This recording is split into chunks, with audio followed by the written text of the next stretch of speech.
Hello guys, আসসালামু আলাইকুম। এমকে 360 ডিগ্রিতে সবাইকে স্বাগতম। আজকের ভিডিওর টপিক হচ্ছে কিভাবে এরকম ফটোর টি-শার্টে লোগো লাগানো এবং টাইপ দ্বারা রিয়েলিস্টিক ভাবে মকআপ তৈরি করা যায় সেইটি নিয়ে আজকের মূলত এই ভিডিও। আগের ভিডিওতে আমরা দেখেছি কিভাবে সোজা একটা ফটোতে লোগো লাগানো এবং টাইপ লাগানো কিভাবে যায়, কিন্তু এইটা আজকের ব্যতিক্রম একটা টি-শার্ট মকআপ। দেখতেই পাচ্ছেন এক সাইড বাঁকানো অবস্থায় ফটোটি আছে। এটাতে যদি আমরা টাইপ যদি লেখায় যদি লাগাইতে চাই, আচ্ছা আমি একটা লেখা লাগাই দেখাই। আচ্ছা, ফ্যাশন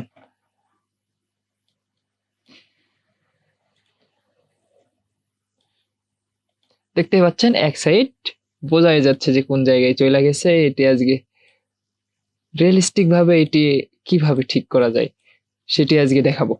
আচ্ছা, যদি এইরকম কোনো পর্যায়ে আপনার কোনো কাজ প্রয়োজন হয়, সেই ক্ষেত্রে আপনি যেটা করতে পারেন সেটা হচ্ছে যে কন্ট্রোল চাইবা ধরবেন, কন্ট্রোল চাইবা ধরে এক কোণে এরকম করে বসাই দিবেন।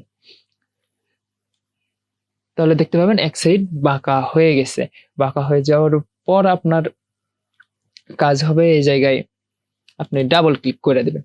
ডাবল ক্লিক করে দেওয়ার পরে এই জায়গায় সেম প্রসেস আগের ভিডিওতে যেই রকম দেখেছেন, এখানে আল্ট চাইপা ধরলে এরকম হবে। তারপরে আপনি একটু কম বেশি করলে দেখতে পাবেন যে রিয়েলিস্টিক একটা মকআপ হয়ে যাচ্ছে। সো এইরকম কইরা টাইপ লাগানো সম্ভব। দেখতেই পাচ্ছেন অনেক সুন্দরভাবে সবকিছু হয়ে গেছে। আপনি যদি আরো কালারটি ডিপ করতে চান সেই ক্ষেত্রে ডিপ করা সম্ভব। আচ্ছা, ডিপ করার জন্য এটা একটু হালকা আগায় নেবেন, তাহলে দেখবেন কালারটি অনেকটা ফুটে উঠতেছে।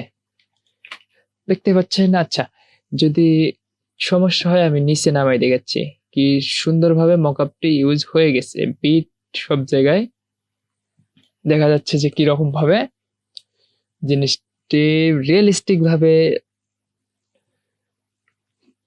ডিজাইনটি হয়ে গেছে, মকআপ ডিজাইনটি হয়ে গেছে। সো এটি বাদেও যদি কোনো ধরনের আপনার লোগো দেওয়ার ইচ্ছা হয়, আচ্ছা আমি এই লোগোটা নিলাম। আচ্ছা, লোগোটার ব্যাকগ্রাউন্ডটা রিমুভ করে নেই, কন্ট্রোল এ, কন্ট্রোল সি, কন্ট্রোল ভি দিয়ে দিলাম, কন্ট্রোল টি। আচ্ছা, কন্ট্রোল টি দিয়ে ছোট করে নেই। এটি যখন লাগাবো তখন দেখতেই পাচ্ছেন এক সাইড অনেকটা বোঝাই যাচ্ছে যে কিরকম ভাবে আছে। এটির সেম প্রসেস, কন্ট্রোল চাইবা ধরবেন, ধইরা একটু কোণাটা বাঁকা কইরা নেবেন, তাহলে দেখতে পাবেন অনেকটা সুন্দরভাবে বইসা যাবে জিনিসটা। তারপরে এই জায়গায় আসার পরে একটু কম বেশি কইরা নেবেন, তাহলে দেখবেন রিয়েলিস্টিক ভাবে ফটোর টি শার্টের মকআপটি ইউজ হয়ে গেছে।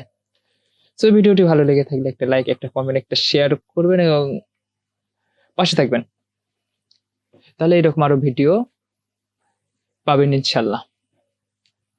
সো আজকের মতো এই পর্যন্তই। আল্লাহ হাফেজ।